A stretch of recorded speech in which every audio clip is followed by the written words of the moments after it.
Distribuição Europa Filmes do Brasil. Versão brasileira Lip Sync, São Paulo. História das religiões.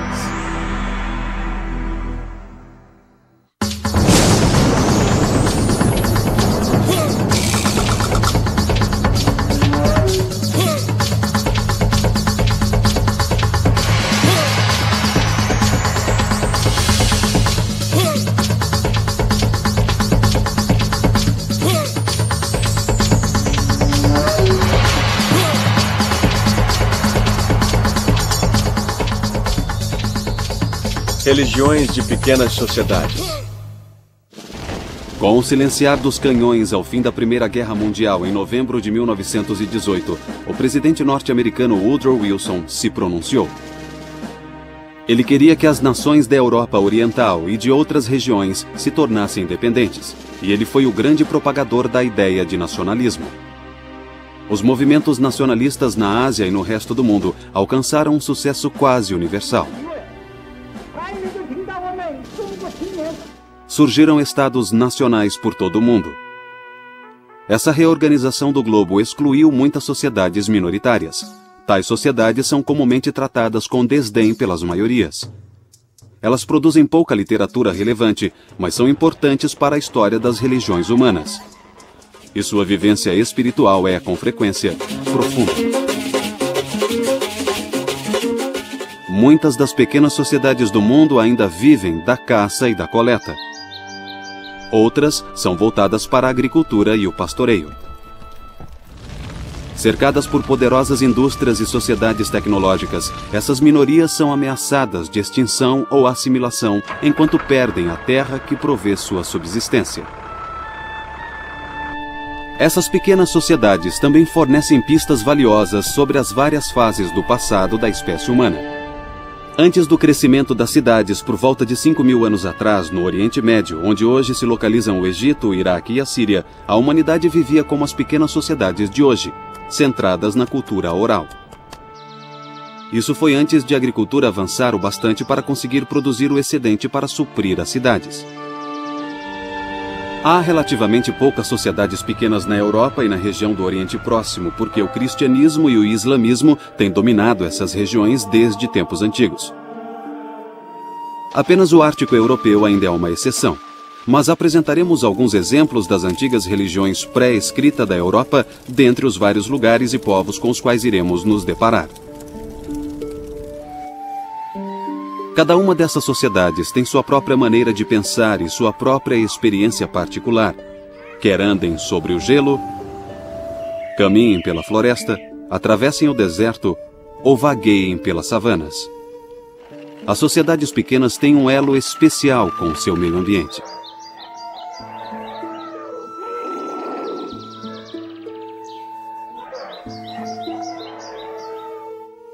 Uma das figuras religiosas mais importantes dessas pequenas sociedades é o xamã.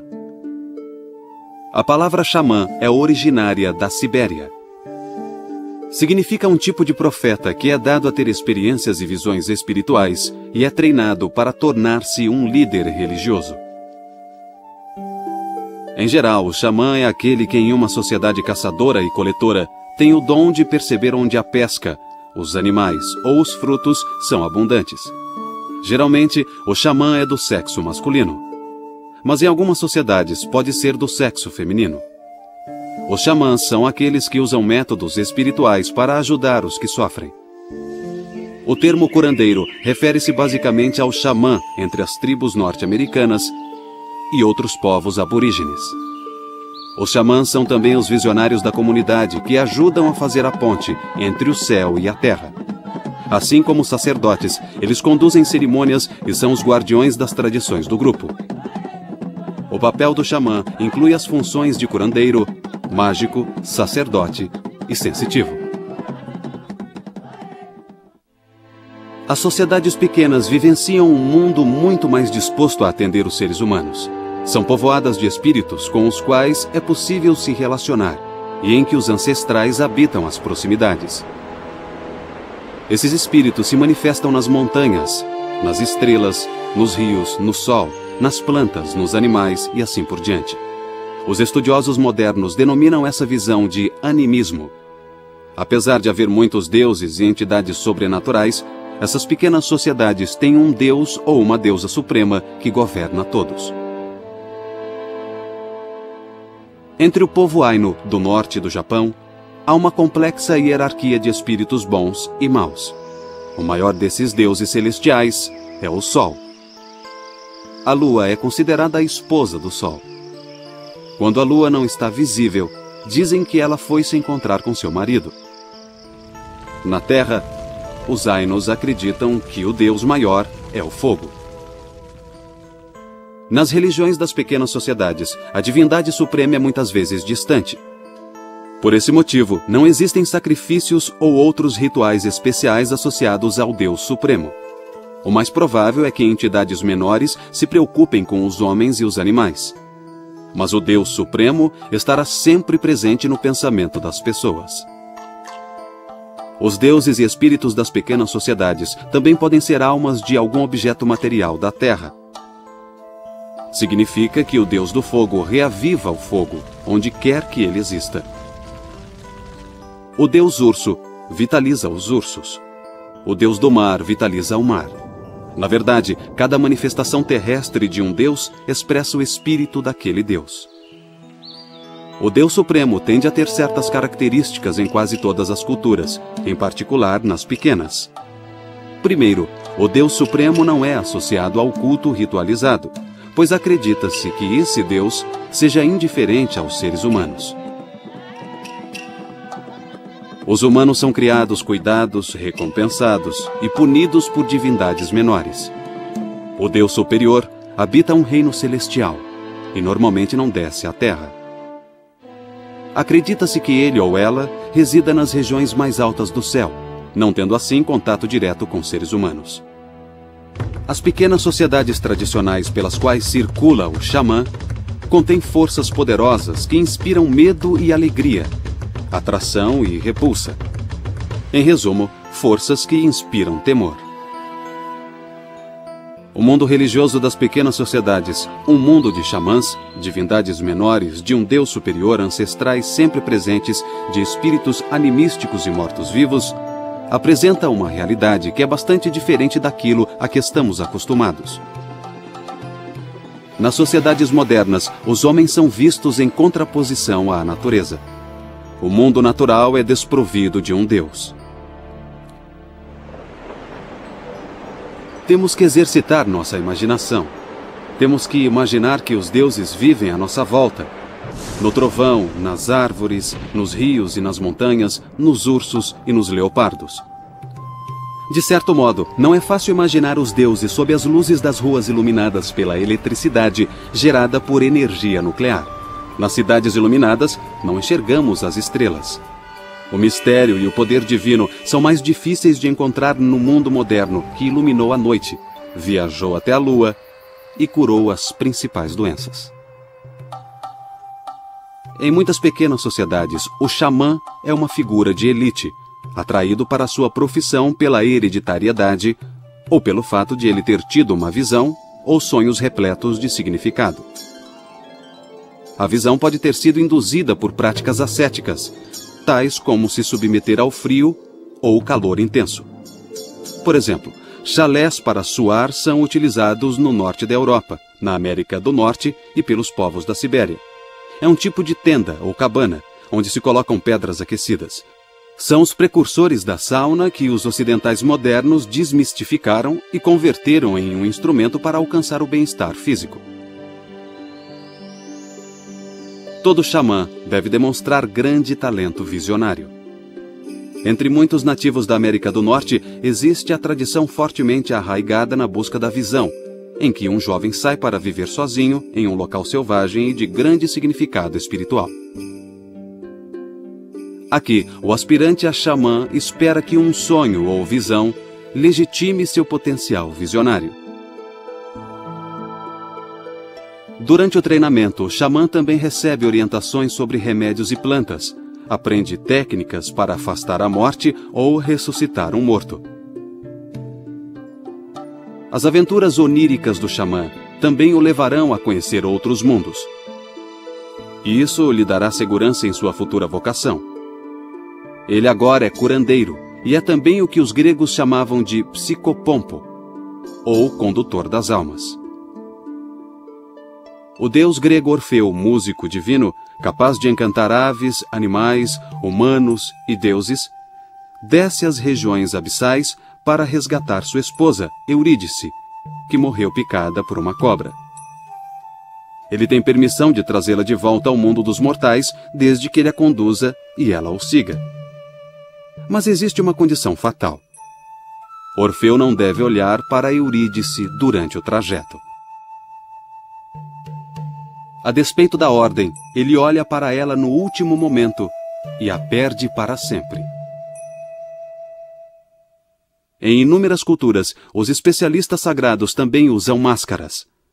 Isso demonstra uma mudança de identidade, já que o sacerdote assume a aparência do ser divino durante as cerimônias sagradas. Esta máscara é da tribo Bazong, do Zaire.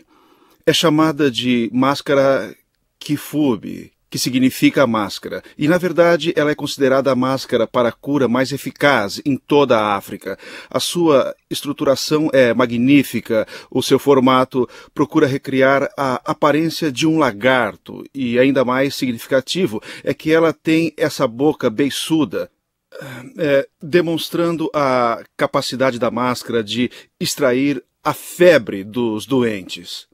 Esta é uma máscara Mende, pertencente aos bundos. Esta é uma das poucas máscaras criadas exclusivamente para as mulheres usarem. Há pouco tempo, ao descrever estas máscaras, nossa tendência era pensar que a fisionomia do rosto era aquela que agradaria esteticamente aos maridos das mulheres Mende. Mas, entretanto, sabemos hoje que a testa larga não é um defeito físico, ao contrário, representa a grande imaginação e inteligência das mulheres. O rosto delicado procura mostrar, comparado à fronte larga, que a beleza do rosto, a inteligência e a imaginação, elas devem ficar em equilíbrio. Assim, de um modo geral, a vestimenta do xamã é um símbolo de sua ligação íntima com as forças sagradas do mundo. A vestimenta mostra como os deuses e os espíritos são representados. Em muitas civilizações, buscamos as imagens de deuses e santos nos templos. Mas neste caso, é como se o xamã fosse o templo. Podemos ainda acrescentar que nem toda a elite espiritual preenche o papel completo do xamã, mas alguns elementos do padrão xamânico estão presentes num grande número de sociedades. Às vezes há um profeta visionário que não se envolve com processos de cura, mas faz a ponte de comunicação entre espíritos e seres humanos. Um sacerdote realiza cerimônias, mas não tem necessariamente a mesma vivência e prática em questões de experiência religiosa. Há muitas explicações de como o cosmos supostamente surgiu. Talvez a descrição mais frequente seja de que o mundo surgiu de uma espécie de vazio ou nada, trazido à vida por um criador ou criadores. O povo Selknam, que vive na Terra do Fogo no extremo sul da América do Sul, acredita que o Ser Supremo, Temalkel, criou o céu estrelado e a terra sem forma. Então, uma divindade menor surgiu e criou a espécie humana. Os Selknam acreditam que esses povos antigos não morreram. Para eles, a morte era um sono lindo do qual uma pessoa revitalizada ressurgiria e envelheceria novamente. Quando alguém quisesse desistir dessa sucessão de vidas, ele poderia se tornar outra entidade, como uma estrela, uma gaivota, um leão marinho ou uma montanha. Mesmo após a criação, a plena condição humana não se realiza até a morte surgir no mundo. E os mitos tentam explicar isso também. É comum acreditar que alguma escolha ou ação dos primeiros seres humanos trouxe a morte para o mundo. Uma variação diz que os primeiros homens enfureceram o Deus Supremo. Isso teria afastado ainda mais. E explica por que o céu está tão distante da raça humana. Muitas culturas falam de outros seres espirituais, como fantasmas. As sociedades geralmente têm rituais associados aos espíritos ancestrais. Esses rituais são geralmente descritos como adoração aos ancestrais, mas a expressão é de certa forma inadequada. Apesar dos ancestrais serem reverenciados, não são adorados como deuses. Se os mortos são temidos, é porque alguns espíritos de mortos acreditam que lhes foi negado o ritual necessário para guiá-los em segurança para o além. Na Roma antiga, acreditava-se que os mortos perdiam sua individualidade à medida que se mesclavam com os dimanes, ou deuses ancestrais das profundezas. Ao contrário da maioria das culturas, os antigos romanos acreditavam que os ancestrais se tornavam deuses, e os mortos eram considerados um conjunto divino. Sacrifícios eram jogados em valas no Foro de Roma e outros locais durante festas para os mortos. As valas eram um meio de comunicação com as profundezas de forma bastante literal. Os povos do Ocidente geralmente não se veem como praticantes de culto aos ancestrais, mas a comunhão dos santos entre os católicos e outros cristãos é, na verdade, semelhante à adoração dos ancestrais. Os católicos romanos falecidos são considerados integrantes da Igreja Maior, a Igreja Universal, que acolhe os que têm vida eterna, cuja fé os levou à presença de Deus. Em época diferente, em outra parte do mundo, existe o sacrifício do urso do Ainu, o povo aborígene que habita o extremo norte do Japão. Frequentemente eles engordam e mimam um filhote. A aventura de capturar essa cria é oferecida ao jovem Ainu e seus esforços lhe conferem valentia. O filhote pode até ter sido criado dentro de casa, mas quando se torna grande, bruto e com as garras afiadas, ele é preso em uma jaula resistente. Ali, o urso será preparado para o momento mais importante de sua vida, sua própria morte. O sacrifício de animais geralmente está associado ao ato de comer, talvez porque seja comum associar o fogo aos atos de sacrifício. De acordo com o pensamento simbólico, o fogo ajuda a conduzir as coisas para o alto. É comum imaginar que os deuses habitam o céu e que são invisíveis. Assim, é bem apropriado queimar os objetos para que sua essência seja enviada na direção do reino divino. Aqueles que fazem o sacrifício renunciam a algo valioso. Como qualquer presente, perde o significado se não tiver valor. Geralmente, o sacrifício é oferecido para influenciar o humor do espírito, mas pode ser que o ofertante acredite que seja devido. Os sacrifícios são realizados para que determinado Deus se mantenha bem relacionado com quem faz o sacrifício. Algumas oferendas são feitas para trazer chuva ou colheitas férteis, ou vitória numa batalha. Assim, os sacrifícios cobrem mudanças naturais e eventos materiais que beneficiam o indivíduo ou o grupo. Eles podem auxiliar nas mudanças sociais ou podem expiar algum pecado ou quebra de tabu. Até recentemente, alguns povos realizavam sacrifícios humanos. Isso pode incluir elementos de canibalismo por motivos bastante óbvios. Assim como o consumo de carne animal é visto como algo que fortalece quem a consome, comer a cabeça ou o coração do chefe inimigo pode transferir sua coragem e força a quem o matou e a seu grupo.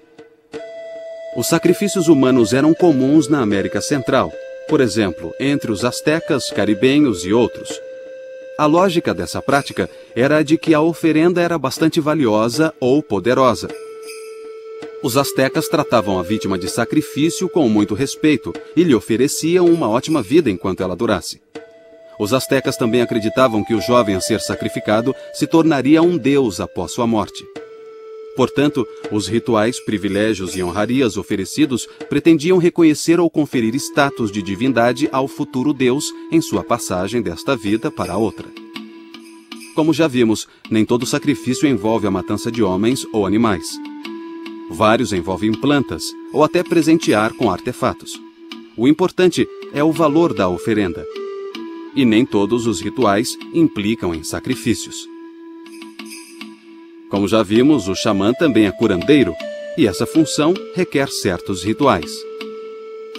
Outros ritos antigos que persistiram nas sociedades indígenas incluem formas de magia, manipulação de forças sagradas inerentes ao mundo natural, métodos de cura através de curandeiros e curandeiras, magia, adivinhação e o uso de oráculos. Na verdade, parece que uma variedade de práticas similares espalhou-se um dia pelo mundo, produzindo um conjunto de diversas religiões com vários temas em comum. Tal sistema aparentemente se espalhou pelo mundo todo antes e durante o surgimento das grandes civilizações urbanas. Antropólogos e demais estudiosos têm debatido muito sobre as diferenças entre magia e religião. A distinção é muitas vezes difícil de ser feita. Como alguns de nós, de culturas avançadas e tecnológicas, costumamos duvidar da magia. Geralmente não percebemos que a fórmula mágica é muito razoável dentro de uma visão de mundo onde não há concepções científicas modernas. A magia costuma empregar fórmulas sagradas, como orações. As pessoas oram pedindo chuva porque pensam que o Deus do céu controla as nuvens de chuva, ou podem tentar manipular um poder secreto das nuvens. Em algumas sociedades, acredita-se que determinada fórmula traz chuva com ou sem a vontade do Deus da chuva. A adivinhação inclui a noção de que semelhante afeta semelhante. Quando se observam práticas adivinhatórias, é preciso considerar a energia que está por trás. É preciso entender que o método de adivinhação, seja lendo tarô, ou runas, ou ossos de galinha, ou gotas de sangue, como os adeptos de santeria faziam no passado, tudo isso são apenas meios de acessar essa energia. Então você não está realmente lendo o instrumento, está interpretando a energia por trás dele. A prática da adivinhação é um meio de se conectar com o espírito ou consciência universal ou Deus, como quiser chamá-lo, e obter maior conhecimento sobre uma questão específica. Para tentar adivinhar, as pessoas geralmente fazem uma pergunta e realizam uma ação física, como jogar uma pedra. Se a pedra cair para um lado, a resposta é sim. Se cair para o lado oposto, a resposta é não. Tais recursos de adivinhação são amplamente conhecidos. Pode ser importante nas tradições bem arraigadas, como nas cartas de tarô.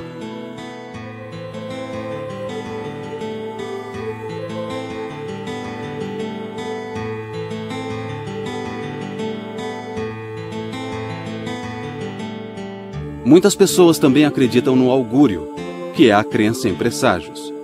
Nesse caso, visões ou sons, tais como os de pássaros, podem ser indicadores de algum evento futuro. Os rituais de magia muitas vezes incluem a prática de bruxaria. Se uma pessoa sofre um infortúnio ou adoece, isso pode muito bem ser atribuído à ação maligna de uma bruxa.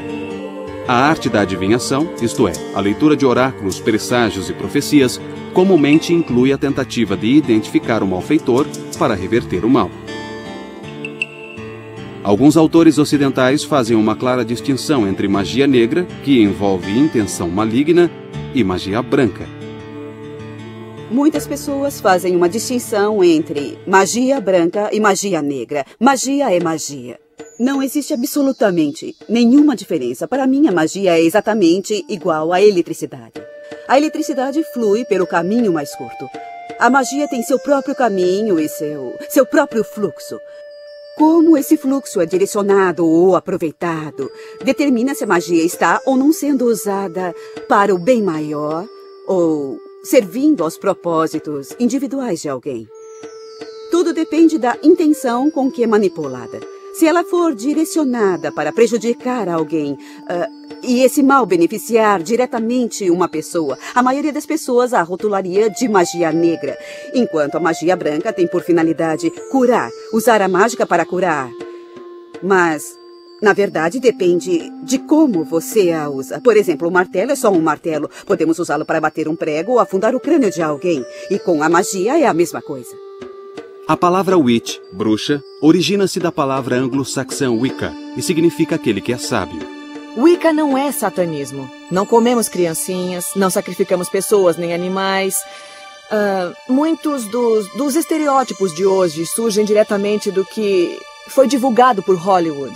Wicca é uma religião de culto à terra, naturalista, que honra as duas faces da divindade, o deus e a deusa. E os seguidores de Wicca honram a terra. A bruxaria incorpora uma crença chamada de causalidade análoga. Uma pessoa pode influenciar outras através de meios naturais, tais como espetar uma boneca que se parece ou tem certa semelhança com a vítima em questão. Isso é o que muitas pessoas conhecem como boneca ou boneca de voodoo. A tradição voodoo utiliza bonecos que representam a pessoa contra quem o trabalho é feito e tem uma série de conotações negativas. Mas algo dessa natureza não serve apenas para prejudicar alguém. Pode também ser usado para curar, que era a sua função original. Usa-se isso para focalizar e representar a pessoa que necessita de tratamento e colocar pedras ou qualquer coisa tangível para visualizar a cura. Então, é preciso dizer que há muitas conotações positivas além de negativas. Geralmente, quando pensamos em religião, a moralidade não está muito distante. Então, é surpreendente saber que nas sociedades pequenas há pouca ou nenhuma ligação entre religião e moralidade. Nem mesmo os deuses agem sempre de maneira muito nobre. É claro que algumas sociedades primitivas interpretam eventos ameaçadores como trovões e raios como atos caprichosos dos deuses. Às vezes, esses eventos são interpretados como punição por alguma transgressão humana ou, talvez, por violar um tabu. Eventos ameaçadores também são interpretados como vingança divina, que é uma motivação divina que tem pouco ou nenhum mérito moral. E é preciso lembrar que nem todos os espíritos são vistos como bons.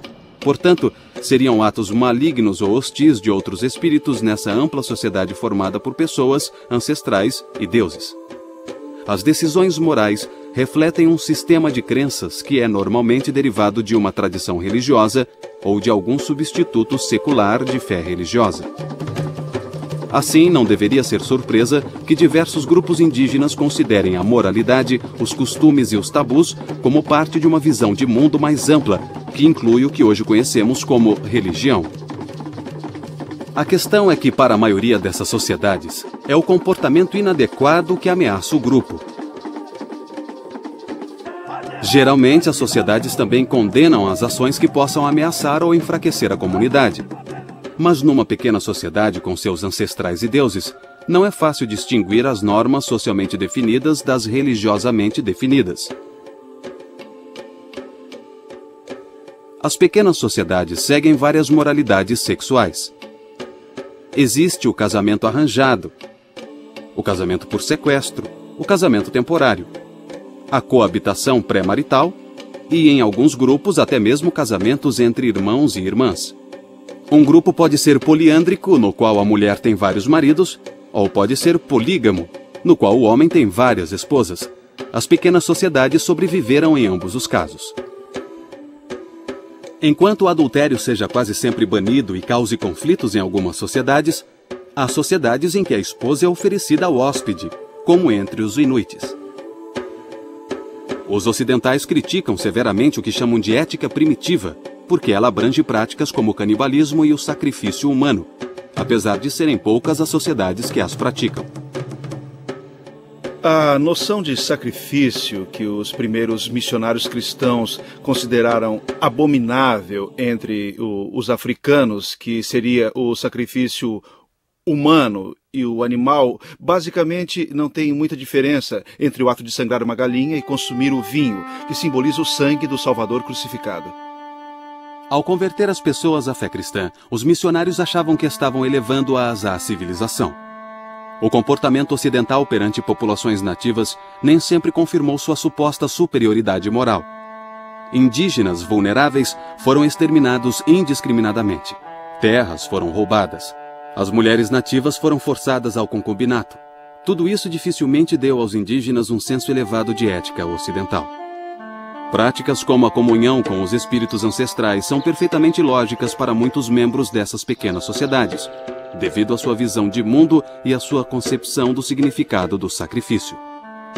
Para entender suas crenças e práticas, é preciso penetrar em seu mundo moral com compreensão e imaginação. Mas às vezes nossa empatia é bloqueada pelo preconceito que prevalece na cultura ocidental, e que afirma que as crenças e práticas dos povos indígenas são, de certa forma, supersticiosas e ultrapassadas. A própria ideia de superstição é questionada, porque muitas religiões adotam crenças que não podem ser testadas ou confirmadas por métodos racionais. A palavra superstição tem raízes latinas, que significa estar acima ou além. Isso pode se referir a ir além dos limites da crença racional, apesar de estudiosos considerarem a superstição um resquício ou sobra de uma crença anterior e supostamente mais primitiva. Quanto a ser ultrapassada, algumas sociedades há muito consideram que a Terra e a vida humana são altamente interrelacionadas e integradas, uma ideia que combina com a ética ambiental moderna. Seria então melhor não concluir precipitadamente que as crenças e os rituais de outros povos são simplesmente arcaicos ou supersticiosos. O totemismo, que deriva da palavra totem, é uma palavra mista utilizada pelo povo Ojibwa e pelo povo algonquino da América do Norte. O totemismo identifica o clã com um objeto, como um animal, ou talvez com um fenômeno natural, como o sol ou a chuva. Os grupos têm uma relação especial com seu totem, e isso reforça o seu senso de solidariedade. O clã totêmico geralmente é exogâmico, ou seja, seus membros se casam fora do clã. Assim ocorre uma evolução natural de crenças religiosas e lealdade como resultado desse tipo de casamento. Um traço de totemismo na Europa é encontrado num clã irlandês conhecido como Connelly, cujos membros supostamente se transformaram em focas no passado. Disse que esse clã teme matar ou comer uma foca. Tal incidente certamente traria má sorte. Um aspecto importante da religião na pequena sociedade está nos ritos de passagem que marcam mudanças significativas na vida de uma pessoa e em seu relacionamento com a sociedade. As transições mais importantes são o nascimento, a puberdade, o casamento e a morte. Cada passagem é identificada de acordo com os costumes, tradições ritualísticas e poderes conferidos aos anciãos, xamãs, sacerdotes e assim por diante. Tudo isso é organizado para assegurar a estabilidade do grupo. Muitos povos acreditam que um tipo de morte é vivenciado durante essas transições vitais. A pessoa supostamente morre para a vida anterior antes de renascer em uma nova vida. Vida e morte são um estado de renascimento. Um não é melhor do que o outro. Um nascimento é igual ao outro, e assim a morte é apenas um estado de renascimento. A vida e o espírito do homem nunca deixa o universo. É uma expressão universal, é uma aura, uma energia que se entrelaça com todas as coisas. Assim, a estrutura física deve descansar, pois a vestimenta física é como uma roupagem, ela se desgasta. E através de energias diferentes que temos que suportar, nós sabemos quando chegou a hora de deixar o corpo físico e partir para o celeste. A primeira iniciação vem depois do nascimento, quando a sociedade incorpora ritualmente um novo ser humano no seio da comunidade. A cerimônia tem um significado social e um significado sagrado. Socialmente, a nova pessoa é admitida à sociedade. Se tudo correr bem, ela será iniciada na vida adulta, se casará e, por fim, passará para a vida após a morte. Espiritualmente, considera-se que a criança foi submetida e mergulhou na correnteza dos vivos, ou seja, nas águas da vida. Entretanto, dentre todos os rituais de passagem, o mais importante é o que se segue à morte. Muitos, se não todos os povos indígenas, acreditam na sobrevivência de ancestrais e as cerimônias fúnebres garantem passagem segura para a outra vida, quando então poderão se reconectar à comunidade terrena. De certa forma, continuarão a integrar a sociedade terrena. Assim, para os povos indígenas, o funeral é menos o fim e mais uma iniciação para o outro mundo. Os rituais de passagem ajudam a manter a estabilidade e a ordem na comunidade. De modo geral, as sociedades que têm uma dimensão ritual mais rica e complexa precisam de especialistas para executar esses rituais, ou seja, os sacerdotes. Por exemplo, os sacerdotes são necessários para empossar o chefe, cuja autoridade é legitimada pelos rituais que lhe dão novos poderes. Os rituais são parte importante dos costumes e da lei, e estabelecem funções especiais ou mudanças de status que devem ser respeitadas de forma a propiciar estabilidade social. Para os jovens, as iniciações impõem disciplina e até mesmo rigor para prepará-los para as privações da vida adulta. Existem muitas fases na vida de um pagão ou de uma bruxa que são celebradas de acordo com as tradições Wicca, tais como o ritual de passagem, quando um adolescente abandona a adolescência ou a infância, atinge a vida adulta e assume certas responsabilidades. O rito de passagem o posiciona dentro da comunidade e ele passa a integrar e ser responsável perante ela. Hoje, estamos diante do deus e da deusa, e com esta Artemísia eu defumo tanto o corpo, quanto a mente e o espírito, porque hoje você passa diante da inocência e da infância e cruza o limiar da feminilidade.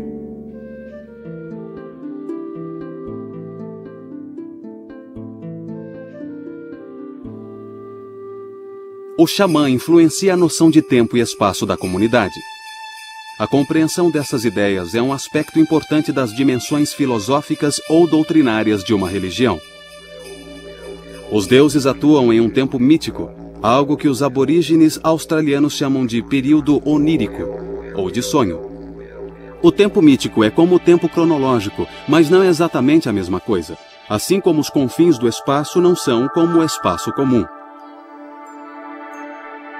Os deuses vivem e atuam ao nosso redor, mas eles também existem nesses hipertempos e hiperespaços. Já que se acredita que o xamã domina o tempo e o espaço ao viajar, ele é capaz de ligar o momento da criação ao presente. Como as religiões convergiram e se desenvolveram ao longo dos séculos, alguns dos temas antigos começaram a se desenvolver separadamente.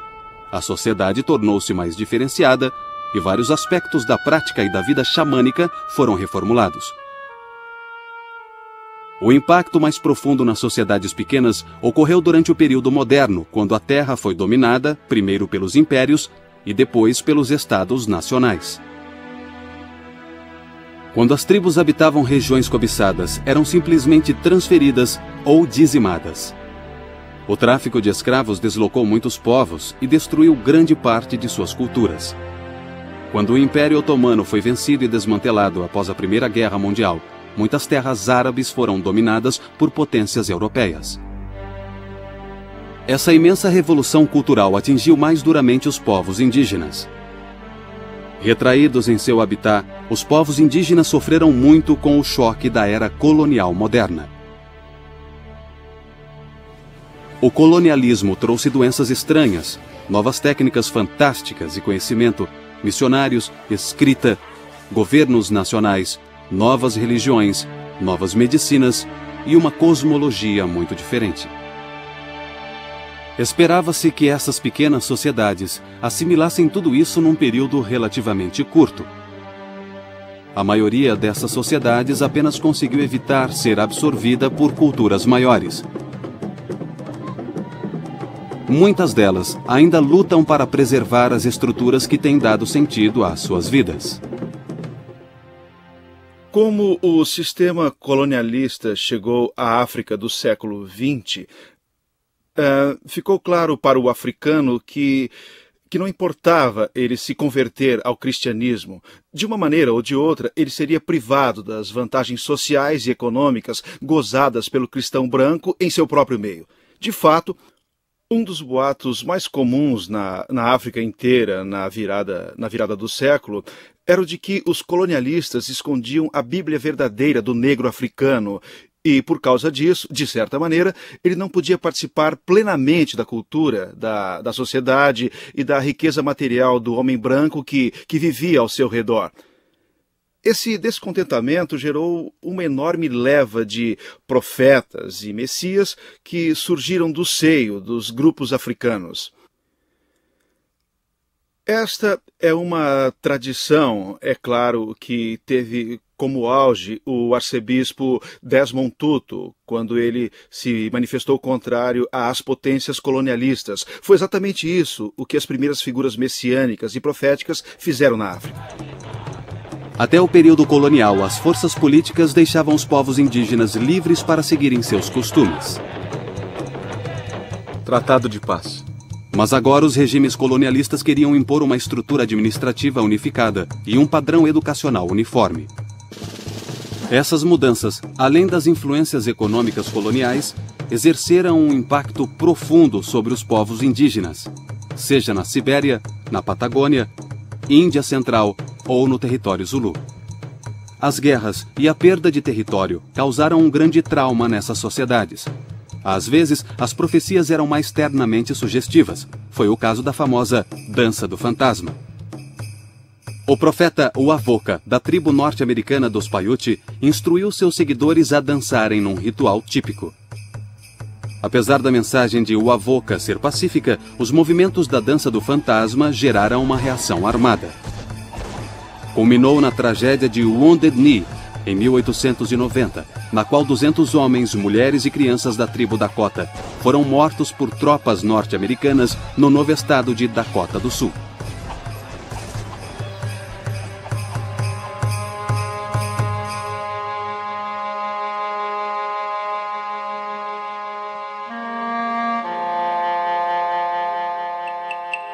O épico maia intitulado Chilam Balam também teve esse efeito perverso, porque previa que o deus maia Kukulkan, conhecido como Quetzalcoatl pelos astecas, retornaria um dia para governar. Assim, os espanhóis barbados, que navegaram até lá do leste, foram vistos como deuses. Os maias foram cruelmente conquistados em meio a uma carnificina. Nem todos esses movimentos sobreviveram, mas testemunham tentativas de lidar com mudanças novas e dolorosas.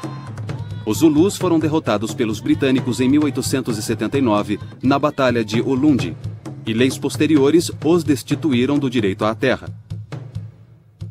Por quase um século, o espírito do povo Zulu tem sido massacrado. Mas é preciso lembrar que sinais de renovação, desespero e esperança ressurgem em todo o mundo entre os diversos povos ameaçados pela expansão ocidental.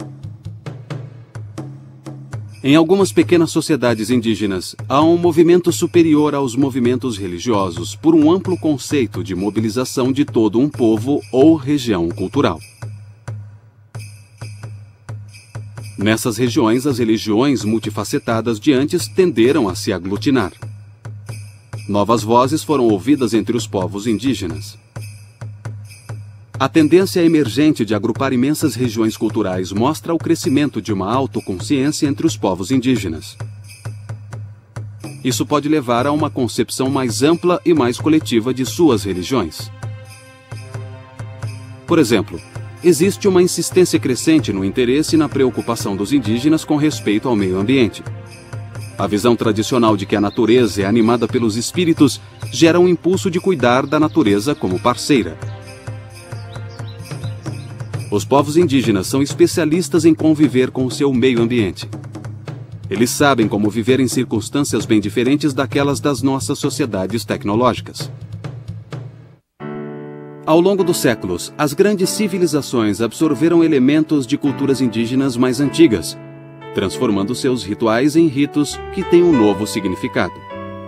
Apesar das similaridades imemoriais entre os povos mais antigos e os mais modernos, as influências modernas ainda podem ser avassaladoras.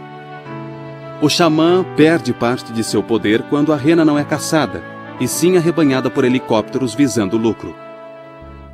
O barco a motor é mais veloz que a canoa Dayak, e a antiga extração de leite dos Todas, nas montanhas Nilgiri, no sul da Índia, é substituída por métodos mais científicos de agricultura.